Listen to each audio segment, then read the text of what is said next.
అస్సలాము అలైకుం వరహ్మతుల్లాహి వబరకాతుహు. ధర్మంలో బిదాతుల రకాలు, వాటి ఆదేశం. ధర్మం, దీన్, ప్రతి బిదఅత్ నిషేధం, మార్గవిహీనతే. ఎందుకంటే దీని గురించి మహాప్రవక్త సల్లల్లాహు అలైహి వసల్లం ఇలా ప్రబోధించారు: ధర్మంలో కొత్త ఆవిష్కరించబడిన విషయాలను దూరంగా ఉండండి, ఎందుకంటే ప్రతి కొత్త పోకడ ఒక బిదాత్. ప్రతి బిదఅత్ మార్గవిహీనతకు నిదర్శనం.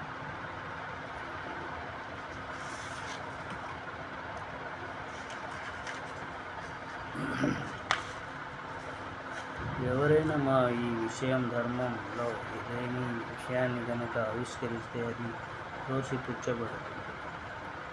బుఖారీ, ముస్లిం 26:97. వేరొక ఉల్లేఖనంలోని పదాలు ఇవి: ఎవరైనా మేము ఆజ్ఞాపించని దాన్ని ఆచరణలో పెడితే అది త్రోసిపుచ్చబడుతుంది.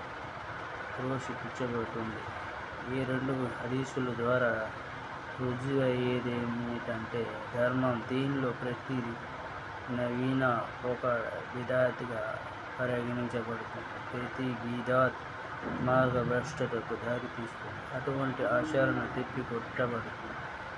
దీన్ని బట్టి బోధపడిందేమిటంటే, ఆరాధనలలోనూ విశ్వాసాలలోనూ అన్ని రకాల బిదాతులు నిషిద్ధం. కానీ బిదఅత్ యొక్క రూపును, స్వభావాన్ని బట్టి నిషేధాజ్ఞ కూడా విభిన్నంగా ఉంటుంది. కొన్ని రకాల బిదఅతులు కుఫ్ర్, అవిశ్వాసంగా కూడా పరిగణించబడతాయి. ఉదాహరణకు, సమాధుల్లో ఉన్న వారికి సామీప్యం పొందడానికి సమాధుల చుట్టూ ప్రదక్షిణ చేయటం, జంతు బలి ఇవ్వటం, మొక్కుబడులు చెల్లించడం, మొక్కుకోవటం, విజ్ఞప్తులు చేసుకోవటం మొదలగునవన్నీ చాలా తీవ్రమైన బిదఅత్ల కోవకు చెందుతాయి. కొన్ని రకాల బిదఅతులు షిర్క్, బహురాధార